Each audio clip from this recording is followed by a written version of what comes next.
Halo Bapak Ibu dan para endoler, Santo Sapi hadir lagi nggih. Untuk hari ini saya membuat menu yang gampang banget sebenarnya, dan saya yakin rasanya enak banget. Dan untuk kali ini sebenarnya saya membuat menu dalam dua cara. Pertama dengan cara manual, kedua menggunakan alat penghalus food processor nggih. Tapi yang akan saya tampilkan di sini hanya yang menggunakan manual, dan untuk bagian airnya nanti baru saya tampilkan hasil dari dua metode pembuatannya nggih. Oh iya, saya belum bilang nggih, dari tadi itu saya ingin membuat bakso tahu. Bagi yang penasaran langsung saja OTW capcus nggih, cus. Untuk membuat menu kali ini saya sudah menyiapkan tahu. Ini tahunya kalau di Batam harganya 1000-an, dan ini tidak akan saya pakai semua ya. Saya hanya akan memakai 2 saja. Selanjutnya tahunya akan saya peras, saya buang airnya. Ini lapnya lap bersih ya. Ini karena lap yang khusus saya pakai kalau lagi mau ngukus, terus ini dijadikan penutup, atau kalau enggak ya untuk memeras parutan singkong seperti itu. Setelah airnya dibuang, kita masukkan tahunya ke dalam baskom. Ini akan saya pencet-pencet hingga halus. Ini betul-betul harus halus karena kadang-kadang si tahu ini suka menipu. Kayaknya gampang banget hancur, tapi ternyata nanti pas dibentuk dia masih ada yang merongkol-merongkol. Itu nyebelin banget.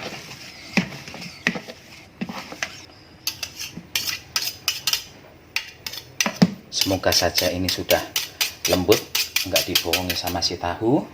Sekarang saya masukkan 1 butir kuning telur, kuningnya saja.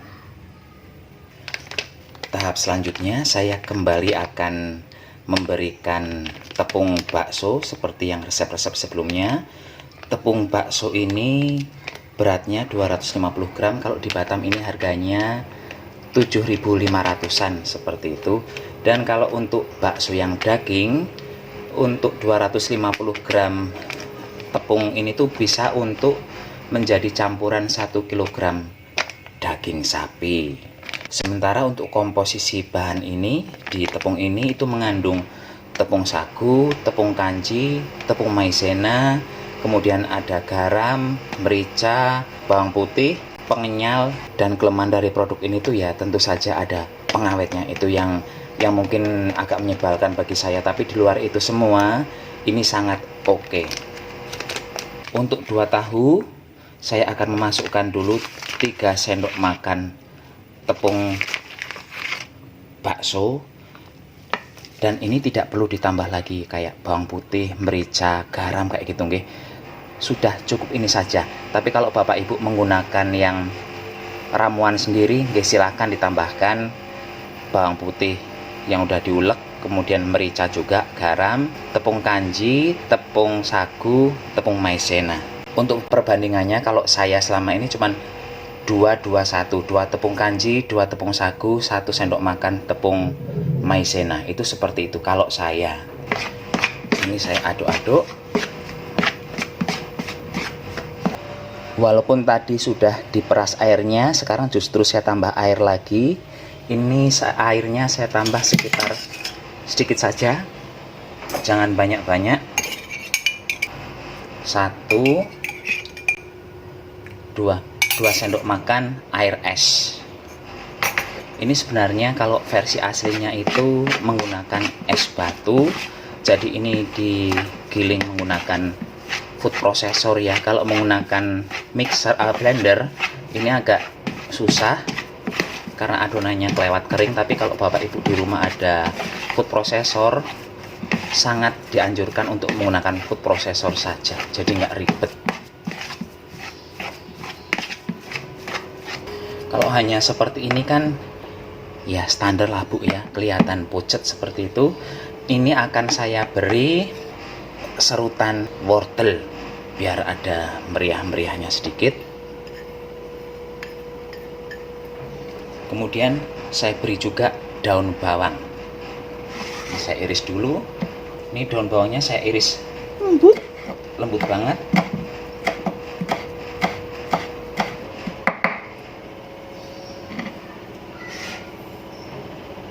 Langsung saya masukkan.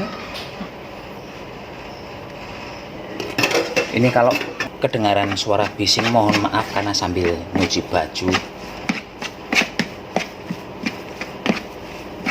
Kalau sudah tercampur rata seperti ini, sekarang kita bisa merebus si bahan bakso tahunya. Tapi sebelum dimasak, ini akan saya bulat-bulatkan di sini. Berbeda dengan bakso daging yang cukup dipencet-pencet kayak gitu. Kalau bakso tahu ini bisa dibentuk. Kenapa? Karena airnya tuh sedikit. Kalau yang air tahu asli tadi kan sudah diperes, kemudian saya tambahkan sedikit air es. Ini dibelunduh-belunduh saja seperti ini. Begini. Ini lakukan terus hingga adonan habis ya. Dan ini belunduan yang terakhir. Jadinya lumayan banyak Pak Bu. Dari tahu harga modal 2000, jadinya sebanyak ini. Tapi baksonya ini kecil-kecil ya. Lebih besar sedikit dari kelereng saja ini. Sekarang saya sedang merebus air. Dan saya tambahkan sedikit minyak goreng. Air sudah mulai panas. Saya akan memasukkan tahunya. Bentuk bakso terbagus yang saya buat selama ini. Biasanya kan yang pencet-pencet. Itu bentuknya yang penjol nggak jelas. Kita tunggu hingga baksonya naik ke permukaan dan akan saya biarkan beberapa saat lagi setelah dia naik supaya betul-betul matang hingga bagian dalamnya. Dan ini setelah mengambang cukup lama, lebih dari 10 menit saya biarkan karena saya tinggal nyuci-nyuci. Sekarang kompornya langsung saya matikan, langsung bisa diolah menjadi apapun yang dimaui. Dan Bapak Ibu, sekarang saya akan ngoprek satu daging bakso. Kok daging lagi? Ini bakso tahunya. Saya akan buka bagian dalamnya. Kita lihat seperti apa. Tuh, dalamnya seperti ini. Cantik. Kalau Bapak Ibu di rumah ada food processor, hasilnya akan jauh lebih cantik dari ini untuk teksturnya ya.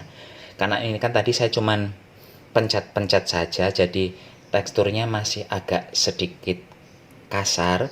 Tapi kalau dihaluskan menggunakan food processor, dia akan betul-betul lembut. Saya akan beri contoh yang saya haluskan menggunakan food processor. Sebentar.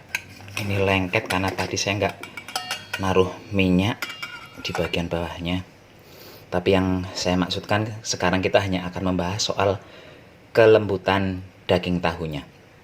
Tuh, kalau yang digiling menggunakan food processor, hasil tahunya betul-betul mirip dengan bakso daging.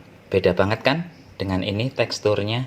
Ini agak kasar, ini halus. Padahal ini adonannya jumlahnya sama. Cuman kalau yang ini kan mencampurnya betul-betul rata dan menghaluskannya betul-betul halus. Tuh. Cantik banget, mirip kayak daging. Ini yang dipencet dengan alat ala kadarnya. Beda jauh bedanya, nggih.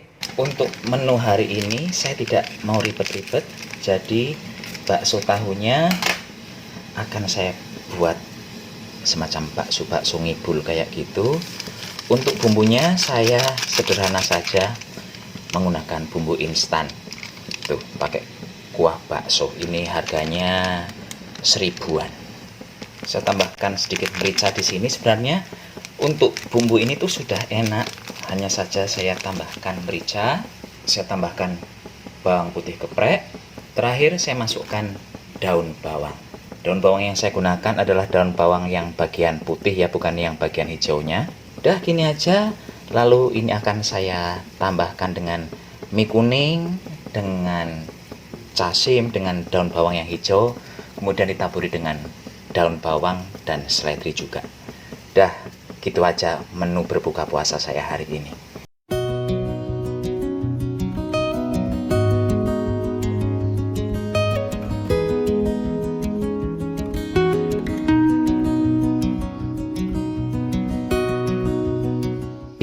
ya Bapak Ibu, hasil akhir dari menu bakso tahu versi Santo Sapi hari ini nggih.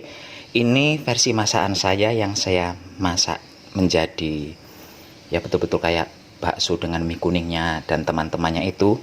Tapi Bapak Ibu bisa memvariasikannya.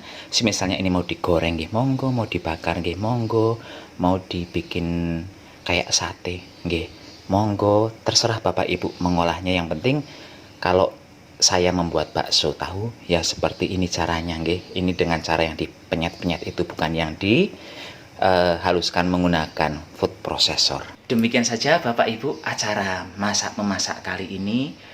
Mohon maaf kalau menu kali ini tuh Santo Sapi lagi memakai yang instan-instan terus, karena jujur kok agak lemes ya puasa tahun ini. Ngimpun Santo Sapi mohon pamit dulu, sampai jumpa di video berikutnya. Tetap jaga kesehatan, gunakan masker kalau keluar rumah. Bye-bye. Take me where you go when the sun goes down.